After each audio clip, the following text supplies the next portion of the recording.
بسم الله الرحمن الرحيم ألف لام را كتاب أحكمت آياته ثم فصلت من لدن حكيم خبير ألا تعبدوا إلا الله إنني لكم منه نذير وبشير وأن استغفروا ربكم ثم توبوا إليه يمتعكم متاعا حسنا إلى أجل مسمى ويؤتي كل ذي فضل فضله وإن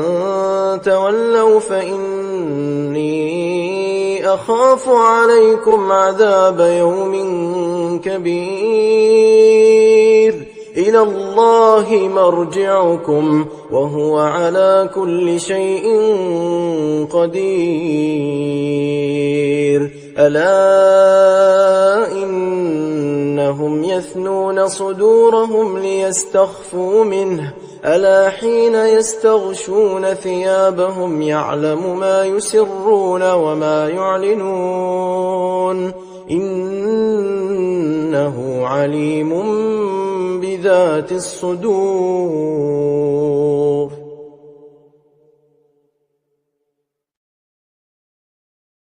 وما من دابة في الأرض إلا على الله رزقها ويعلم مستقرها ومستودعها كل في كتاب مبين وهو الذي خلق السماوات والأرض في 6 أيام وكان عرشه على الماء ليبلوكم أيكم أحسن عملا ولئن قلت إنكم مبعوثون من بعد الموت ليقولن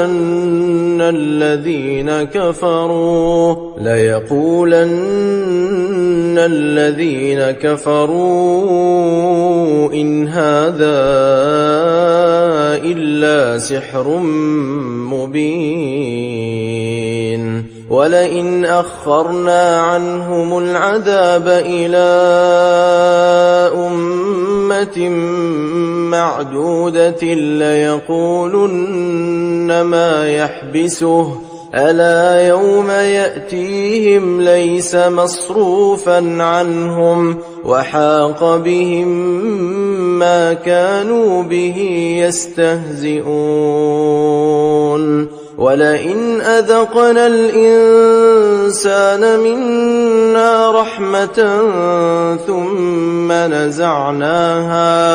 ثم نزعناها منه إنه ليئوس كفور ولئن أذقناه نعماء بعد ضراء مسته ليقولن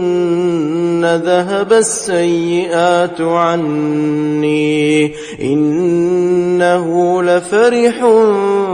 فخور إلا الذين صبروا وعملوا الصالحات أولئك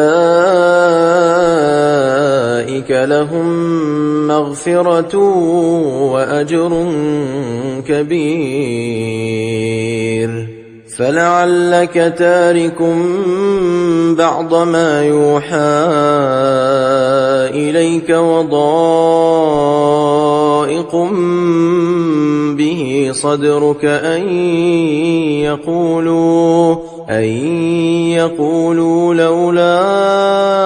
أنزل عليه كنز أو جاء معه ملك إنما أنت نذير والله على كل شيء وكيل أم يقولون افتراه قل فأتوا بعشر سور مثله مفتريات وادعوا من استطعتم من دون الله إن كنتم صادقين فإن لم يستجيبوا لكم فاعلموا أنما أنزل بعلم الله وأن لا إله إلا هو فهل أنتم مسلمون من كان يريد الحياة الدنيا وزينتها نوفي إليهم أعمالهم فيها وهم فيها لا يبخسون أولئك الذين ليس لهم في الآخرة إلا النار وحبط ما صنعوا فيها وباطل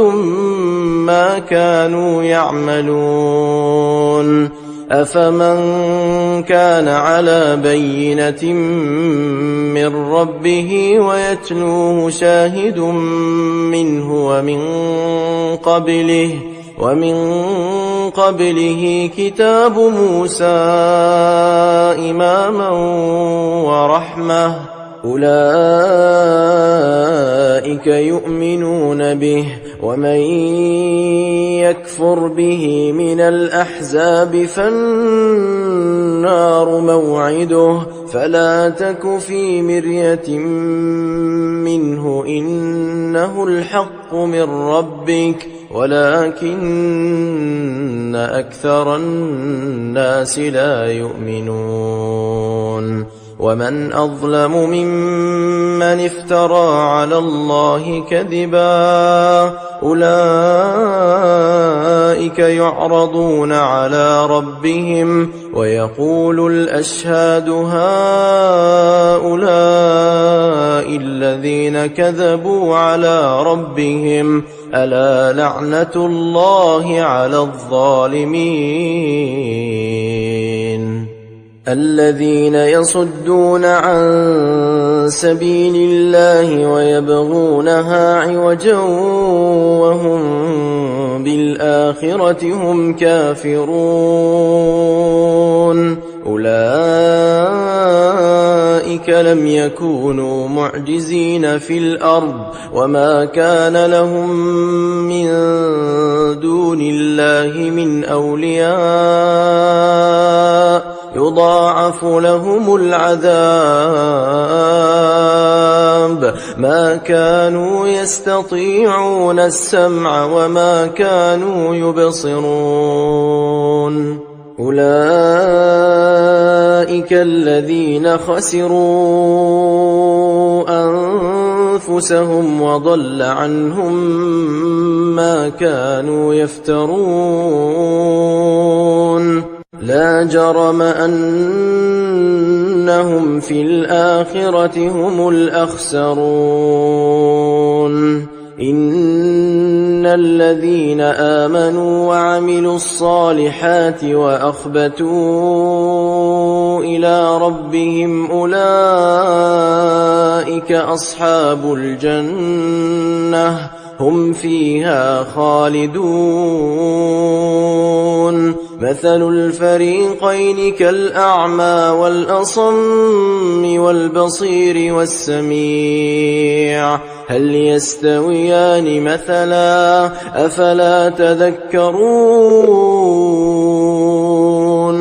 ولقد أرسلنا نوحا إلى قومه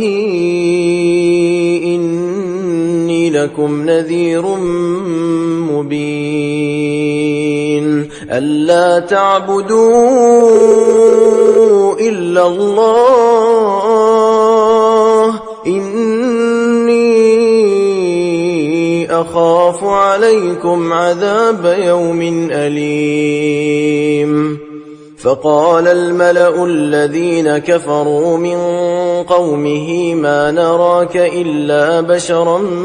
مثلنا وما نراك اتبعك إلا الذين هم أراذلنا بادي الرأي وما نرى لكم علينا من فضل بل نظنكم كاذبين قال يا قوم أرأيتم إن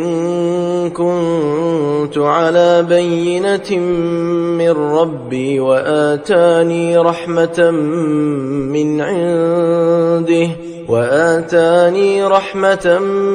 من عنده فعميت عليكم أنلزمكموها وأنتم لها كارهون ويا قوم لا أسألكم عليه مالا إن أجري إلا على الله وما أنا بطارد الذين آمنوا إنهم ملاقو ربهم ولكني أراكم قوما تجهلون ويا قوم من ينصرني من الله إن طردتهم أفلا تذكرون ولا أقول لكم عندي خزائن الله ولا أعلم الغيب ولا أقول إني ملك ولا أقول للذين تزدري أعينكم لن يؤتيهم الله خيرا الله أعلم بما في أنفسهم إني إذا لمن الظالمين قالوا يا نوح قد جادلتنا فأكثرت جدالنا فأتنا بما تعدنا إن كنت من الصادقين قال إنما يأتيكم به الله إن شاء وما أنتم بمعجزين ولا ينفعكم نصحي إن أردت أن أنصح لكم إن كان الله يريد أن يغويكم هو ربكم وإليه ترجعون أم يقولون افتراه قل إن افتريته فعلي إجرامي وأنا بريء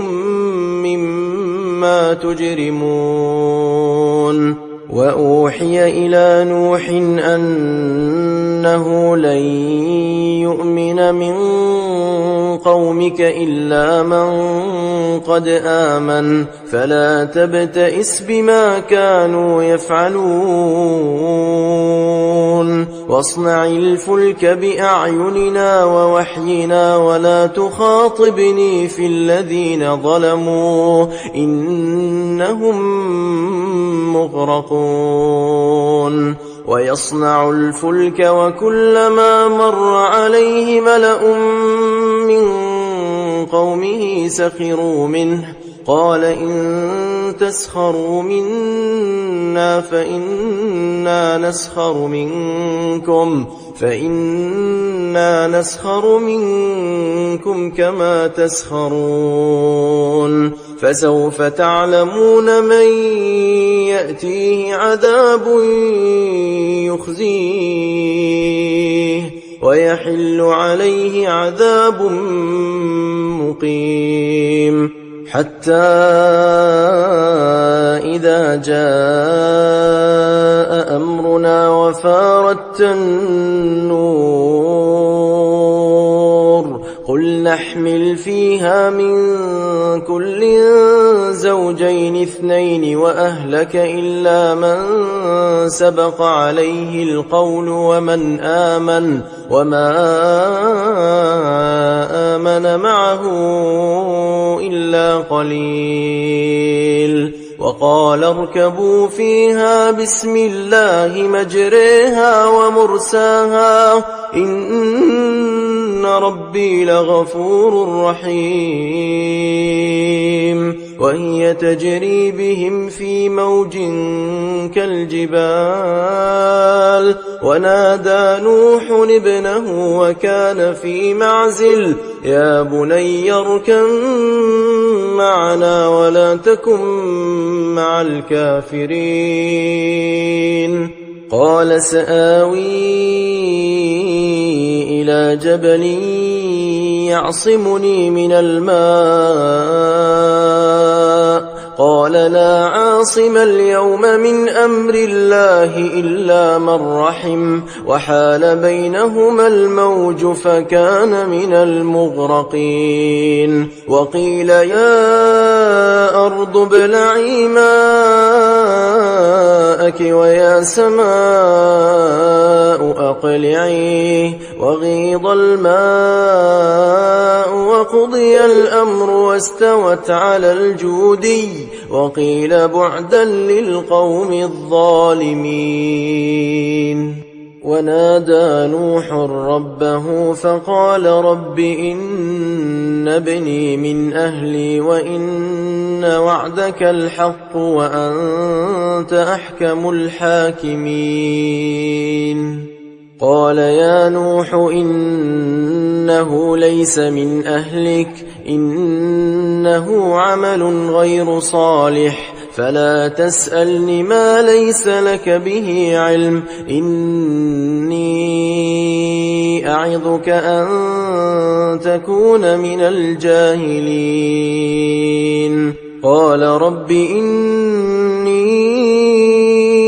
أعوذ بك أن أسألك ما ليس لي به علم وإلا تغفر لي وترحمني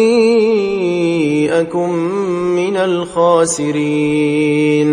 قيل يا نوح اهبط بسلام منا وبركات عليك وعلى ممن معك وأمم سنمتعهم ثم يمسهم منا عذاب أليم تلك من أنباء الغيب نوحيها إليك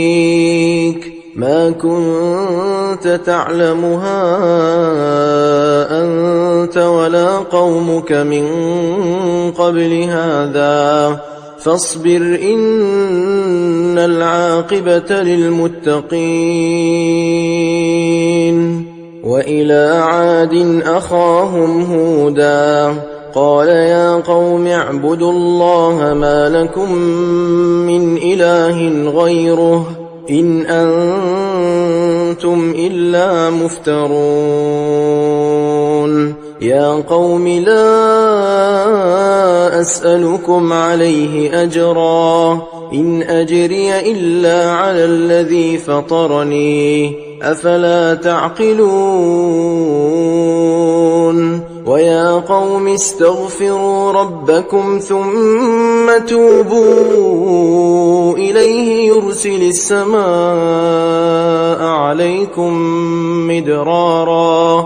يرسل السماء عليكم مدرارا ويزدكم قوة إلى قوتكم ولا تتولوا مجرمين قالوا يا هود ما جئتنا ببينة وما نحن بتاركي آلهتنا عن قولك وما نحن لك بمؤمنين إن نقول إلا اعتراك بعض آلهتنا بسوء قال إني أشهد الله واشهدوا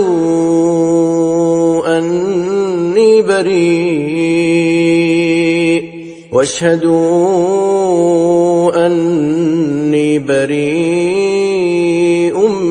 مما تشركون من دونه فكيدوني جميعا ثم لا تنظرون إني توكلت على الله ربي وربكم ما من دابة إلا هو آخذ بناصيتها إن ربي على صراط مستقيم فإن تولوا فقد أبلغتكم ما أرسلت به إليكم ويستخلف ربي قوما غيركم ولا تضرونه شيئا إن ربي على كل شيء حفيظ ولما جاء أمرنا نجينا هودا والذين آمنوا معه برحمة منا ونجيناهم من عذاب غليظ وتلك عاد جحدوا بآيات ربهم وعصوا رسله واتبعوا أمر كل جبار عنيد وأتبعوا في هذه الدنيا لعنة ويوم القيامة ألا إن عادا كفروا ربهم ألا بعدا لعاد قوم هود وإلى ثمود أخاهم صالحا قال يا قوم اعبدوا الله ما لكم من إله غيره هو أنشأكم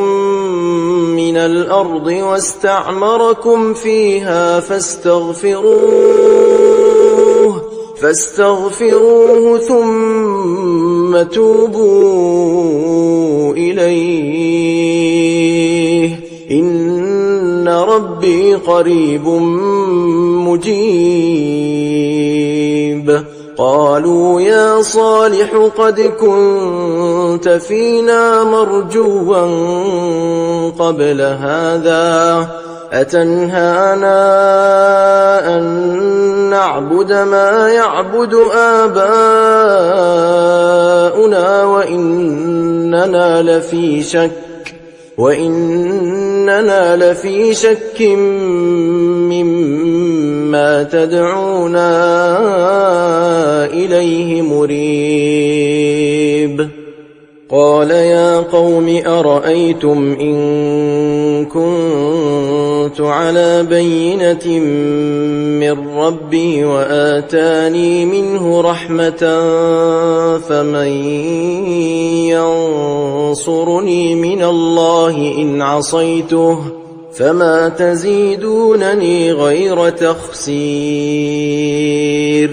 ويا قوم هذه ناقة الله لكم آية فذروها تأكل في أرض الله ولا تمسوها بسوء فيأخذكم عذاب قريب فعقروها فقال تمتعوا في داركم 3 أيام ذلك وعد غير مكذوب فلما جاء أمرنا نجينا صالحا والذين آمنوا معه برحمة منا ومن خزي يومئذ إن ربك هو القوي العزيز وأخذ الذين ظلموا الصيحة فأصبحوا في ديارهم جاثمين كأن لم يغنوا فيها ألا إن ثمود كفروا ربهم ألا بعدا لثمود ولقد جاءت رسلنا إبراهيم بالبشرى قالوا سلاما قال سلام فما لبث أن جاء بعجل حنيذ فلما رأى أيديهم لا تصل إليه نكرهم وأوجس منهم خيفة قالوا لا تخف إنا أرسلنا إلى قوم لوط وامرأته قائمة فضحكت فبشرناها بإسحاق ومن وراء إسحاق يعقوب قالت يا ويلتى أألد وأنا عجوز وهذا بعلي شيخا إن هذا لشيء عجيب قالوا أتعجبين من أمر الله رحمة الله وبركاته عليكم أهل البيت إنه حميد مجيد فلما ذهب عن إبراهيم الروع وجاءته البشرى يجادلنا في قوم لوط إن إبراهيم لحليم أواه منيب يا إبراهيم أعرض عن هذا إنه قد جاء أمر ربك وإنهم آتيهم عذاب غير مردود ولما جاءت رسلنا لوطا سيء بهم وضاق بهم ذرعا وقال هذا يوم عصيب وجاءه قومه يهرعون إليه ومن قبل كانوا يعملون السيئات قال يا قوم هؤلاء بناتي هن أطهر لكم فاتقوا الله ولا تخزون في ضيفي أليس منكم رجل رشيد قالوا لقد علمت ما لنا في بناتك من حق وإنك لتعلم ما نريد قال لو أن لي بكم قوة أو آوي إلى ركن شديد قالوا يا لوط إنا رسل ربك لن يصلوا إليك فأسر بأهلك بقطع من الليل ولا يلتفت منكم أحد إلا امرأتك إنه مصيبها ما أصابهم إن موعدهم الصبح أليس الصبح بقريب فلما جاء أمرنا جعلنا عاليها سافلها وأمطرنا عليها حجارة من سجيل منضود مسومة عند ربك وما هي من الظالمين ببعيد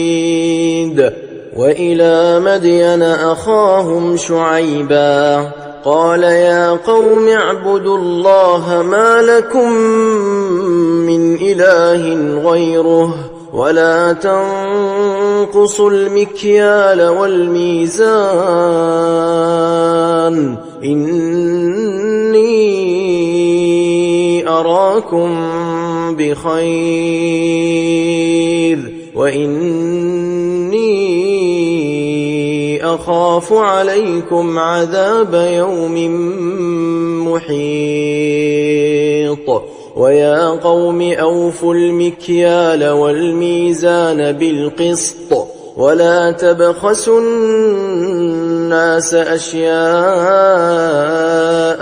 ولا تعثوا في الأرض مفسدين بقية الله خير لكم إن كنتم مؤمنين وما أنا عليكم بحفيظ قالوا يا شعيب أصلاتك تأمرك أن نترك ما يعبد آباؤنا أو أن نفعل في أموالنا ما نشاء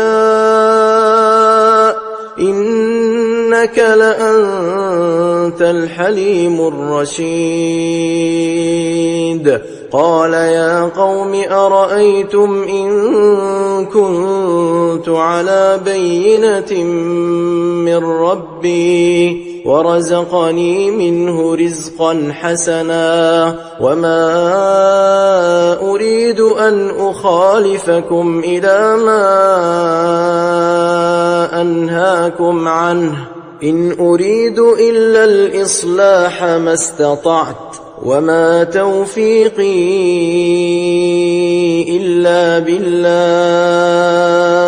عليه توكلت وإليه أنيب ويا قوم لا يجرمنكم شقاقي أن يصيبكم مثل ما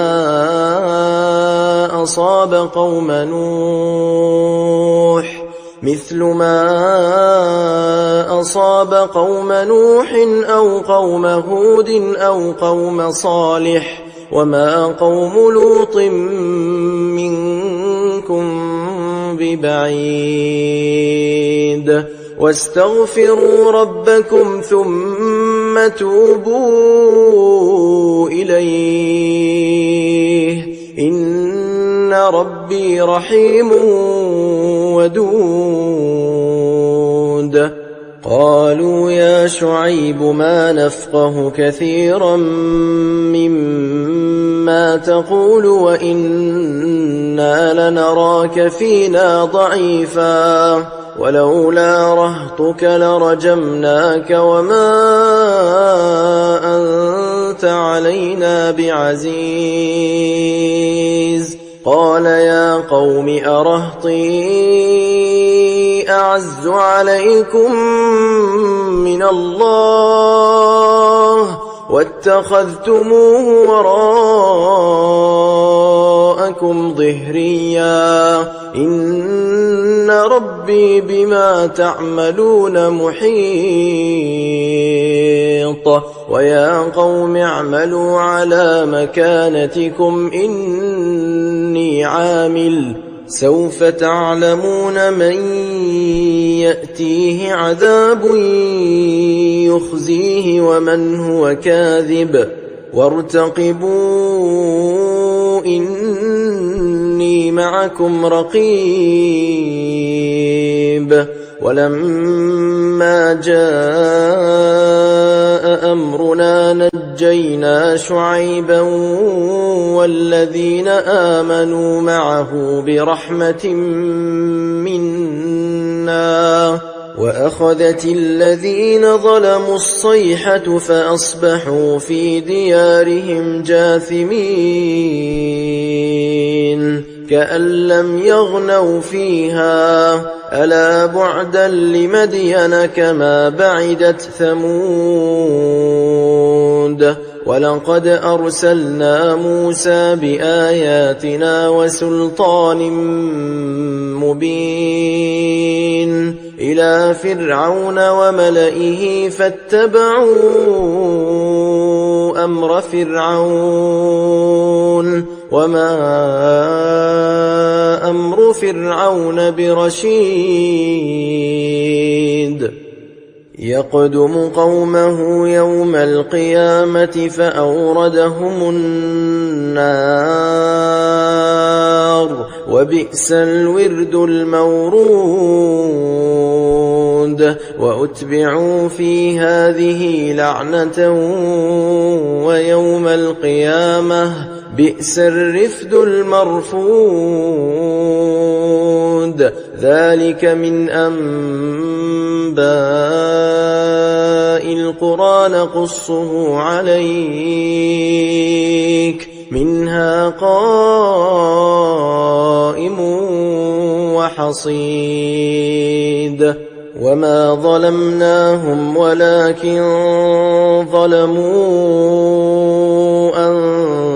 أنفسهم فما أغنت عنهم آلهتهم التي يدعون من دون الله من شيء لما جاء أمر ربك وما زادوهم غير تتبيب وكذلك أخذ ربك إذا أخذ القرى وهي ظالمة إن أخذه أليم شديد إن في ذلك لآية لمن خاف عذاب الآخرة ذلك يوم مجموع له الناس وذلك يوم مشهود وما نؤخره إلا لأجل معدود يوم يأتي لا تكلم نفس إلا بإذنه فمنهم شقي وسعيد فأما الذين شقوا ففي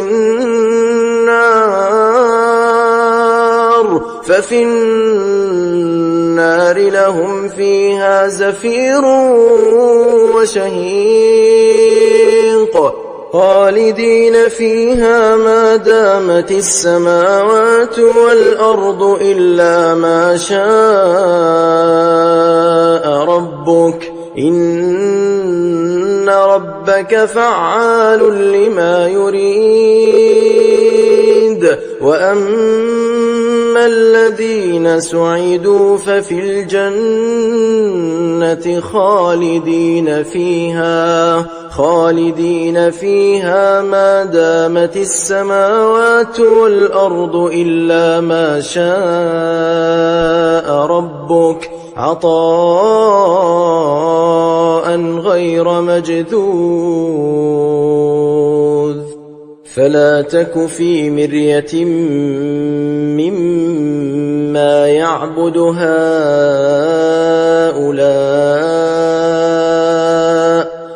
يعبدون إلا كما يعبد آباؤهم من قبل وإنا لموفوهم نصيبهم غير منقوص ولقد آتينا موسى الكتاب فاختلف فيه ولولا كلمة سبقت من ربك لقضي بينهم وإنهم لفي شك منه مريب وإن كلا لما ليوفينهم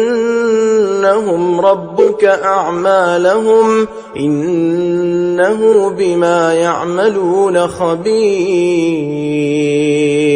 فاستقم كما أمرت ومن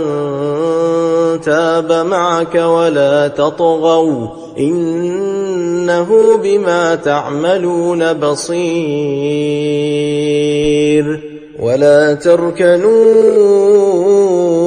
إلى الذين ظلموا فتمسكم النار وما لكم من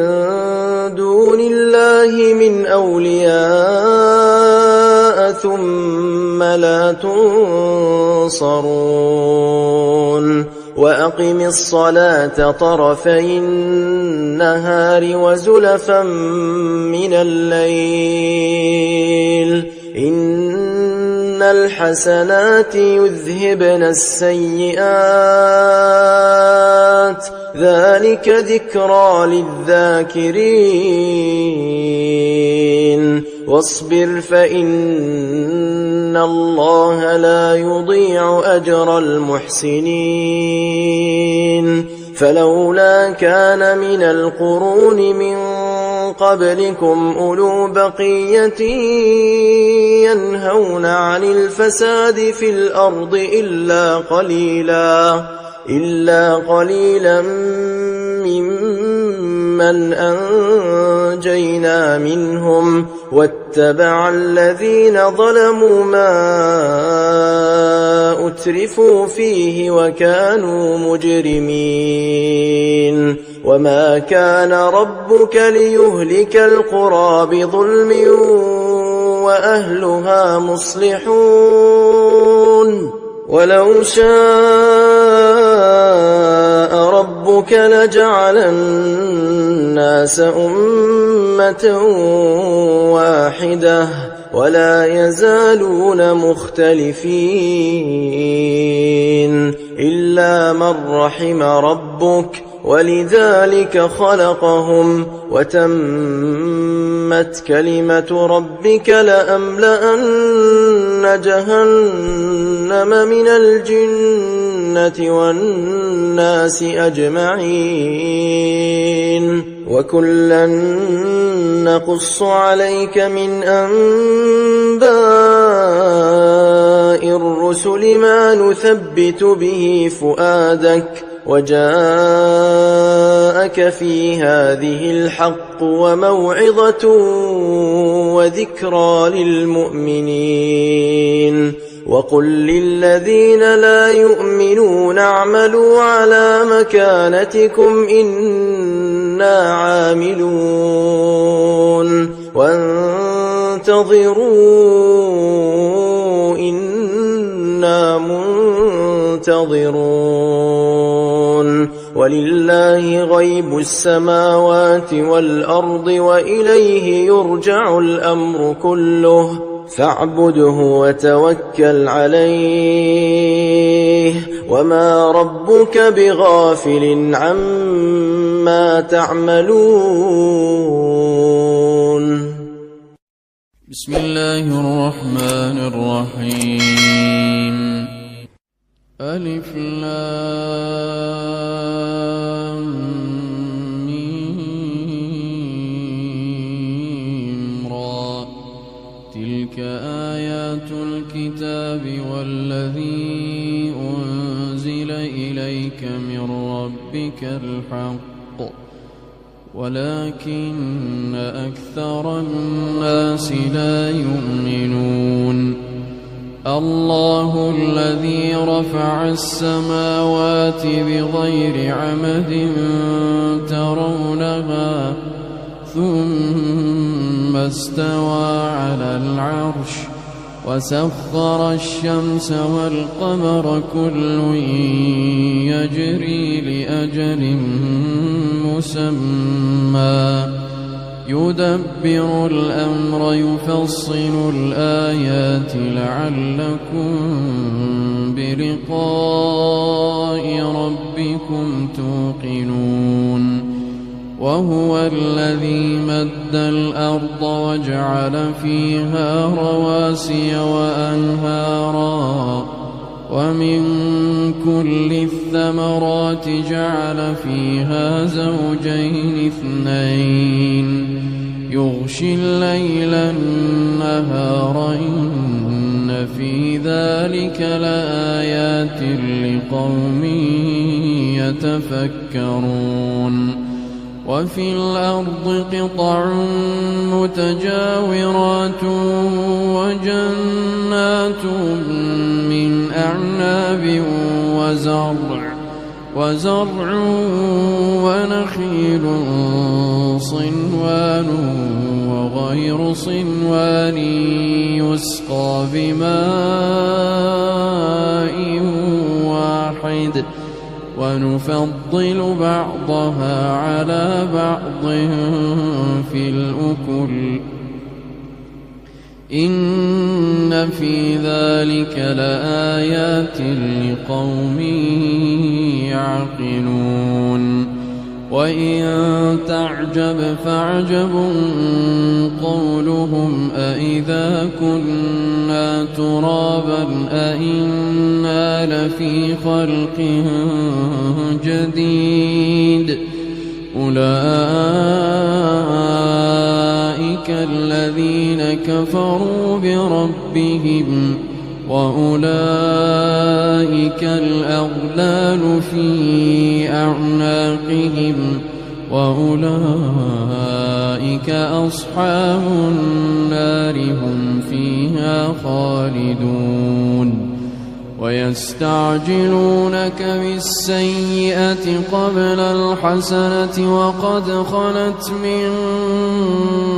قبلهم المثلات وإن ربك لذو مغفرة للناس على ظلمهم وإن ربك لشديد العقاب. ويقول الذين كفروا لولا أنزل عليه آية من ربه إنما أنت منذر ولكل قوم هاد الله يعلم ما تحمل كل أنثى وما تغيض الأرحام وما تزداد وكل شيء عنده بمقدار. عالم الغيب والشهادة الكبير المتعال سواء منكم من أسر القول ومن جهر به ومن هو مستخف بالليل وسارب بالنهار له معقبات من بين يديه ومن خلفه يحفظونه من أمر الله إن الله لا يغير ما بقوم حتى يغيروا ما بأنفسهم وإذا أراد الله بقوم سوءا فلا مرد له وما لهم من دونه من وال هو الذي يريكم البرق خوفا وطمعا وينشئ السحاب الثقال ويسبح الرعد بحمده والملائكة من خيفته ويرسل الصواعق فيصيب بها من يشاء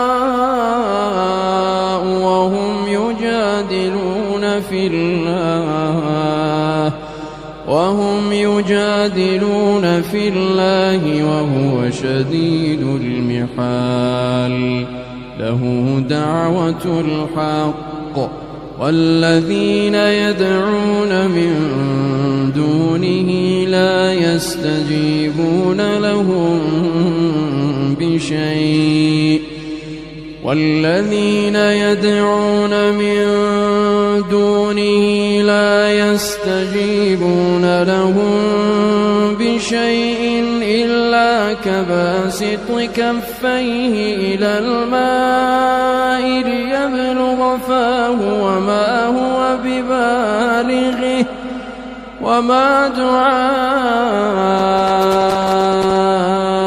الكافرين إلا في ضلال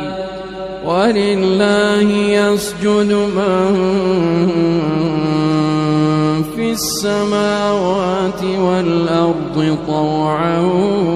وكرها ولله يسجد من في السماوات والأرض طوعا وكرها وظلالهم بالغدو والآصال.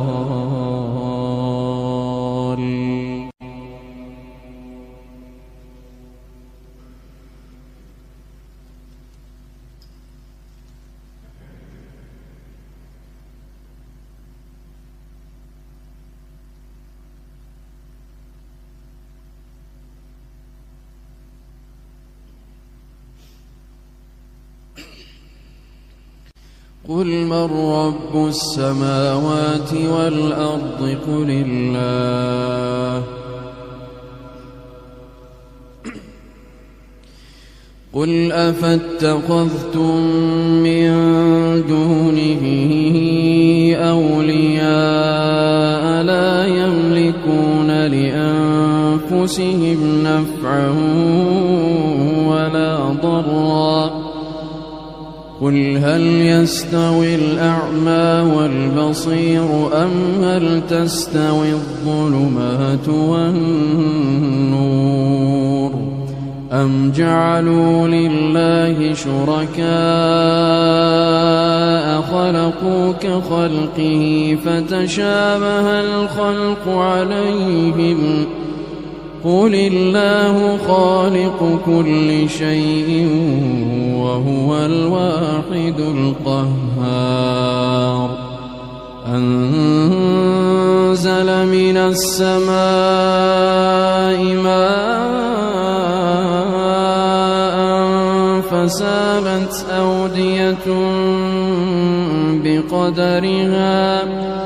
فسالت أودية بقدرها فاحتمل السيل زبدا رابيا ومما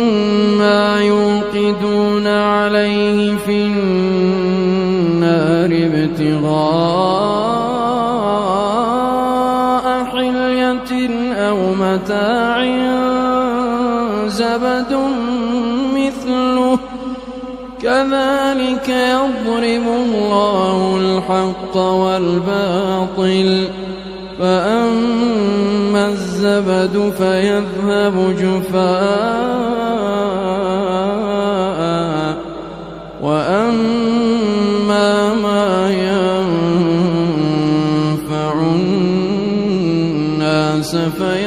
ويمكث في الأرض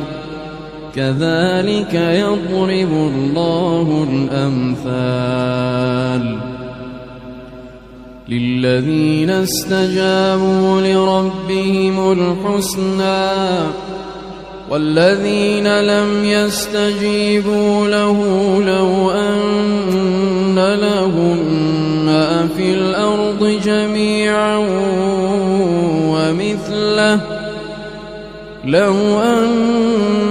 لهم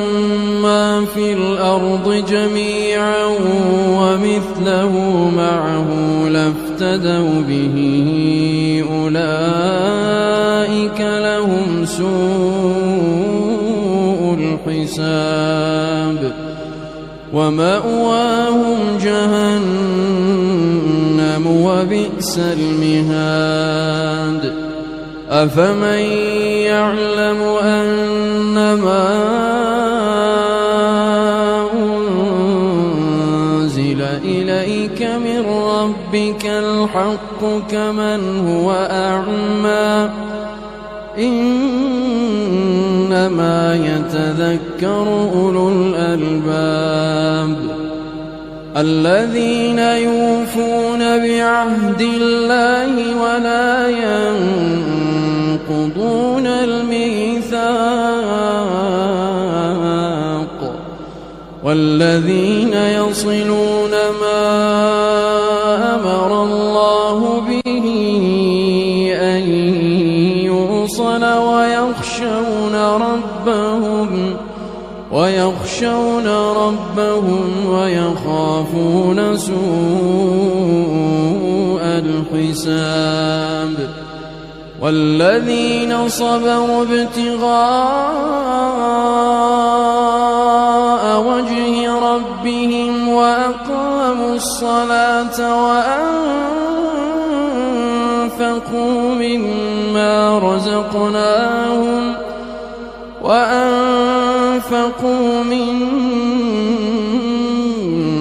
رزقناهم سرا وعلانية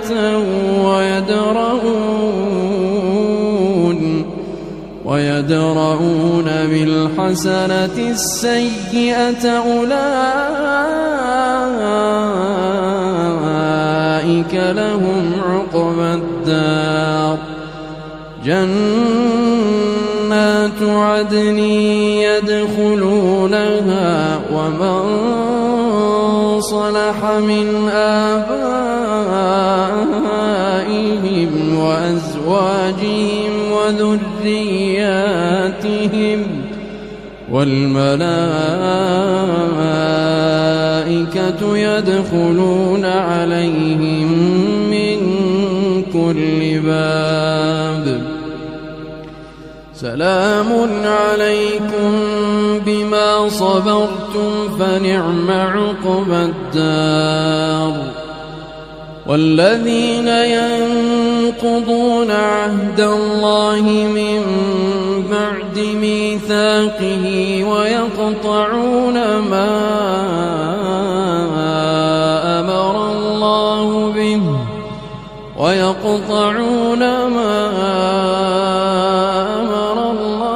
به أن يوصل ويفسدون في الأرض أولئك لهم اللعنة ولهم سوء الدار الله يبسط الرزق لمن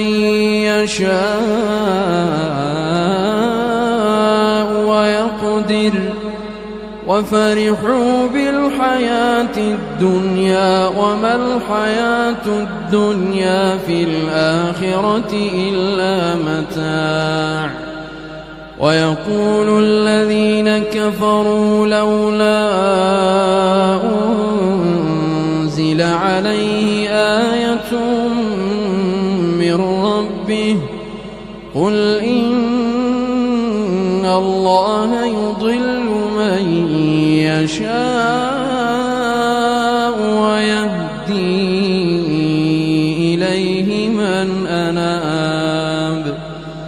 الذين آمنوا وتطمئن قلوبهم بذكر الله ألا بذكر الله تطمئن القلوب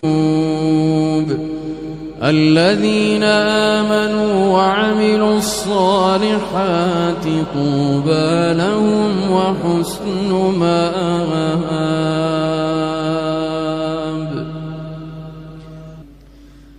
كذلك أرسلناك في أمة قد خلت من قبلها أمم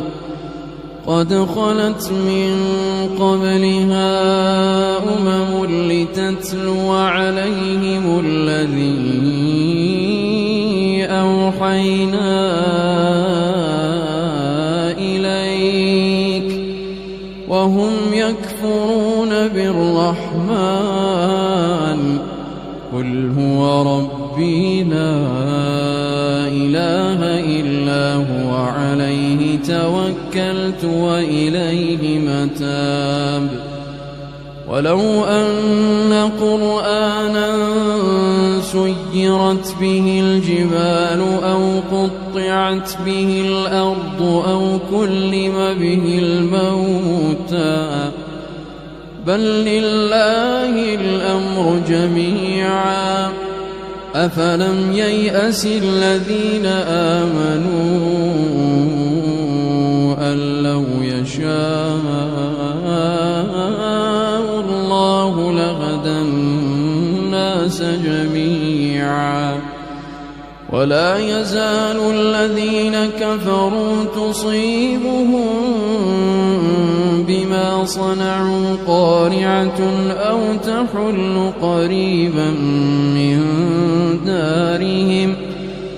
تحل قريبا من دارهم حتى يأتي وعد الله إن الله لا يخلف الميعاد ولقد استهزئ برسل من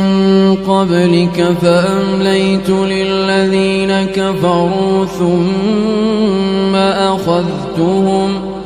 فكيف كان عقاب أفمن هو قائم على كل نفس بما كسبت وجعلوا لله شركاء قل سموهم أم تنبئونه بما لا يعلم في الأرض أم بظاهر من القول بل زين للذين كفروا مكرهم وصدوا عن السبيل ومن يضلل الله فما له من هاد لهم عذاب في الحياة الدنيا ولعذاب الآخرة أشق وما لهم من الله من واق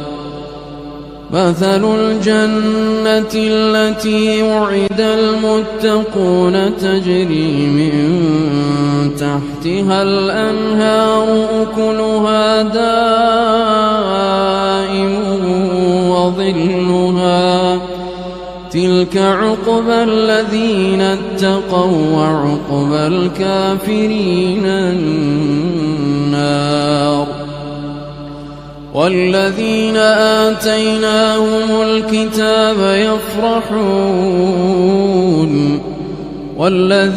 آتيناهم الكتاب يفرحون بما أنزل إليك ومن الأحزاب من ينكر بعضه قل إنما أن أعبد الله ولا أشرك به إليه أدعو وإليه مآب وكذلك أنزلناه حكما عربيا ولئن اتبعت أهواءهم بعدما جاءك من العلم ما لك من الله من ولي ولا واق ولقد أرسلنا رسلا من قبلك وجعلنا لهم أزواجا وذرية وما كان لرسول أن يأتي بآية إلا بإذن الله لكل أجل كتاب يمحو الله ما يشاء ويثبت وعنده أم الكتاب وإما نرينك بعض الذي نعدهم أو نتوفينك فإنما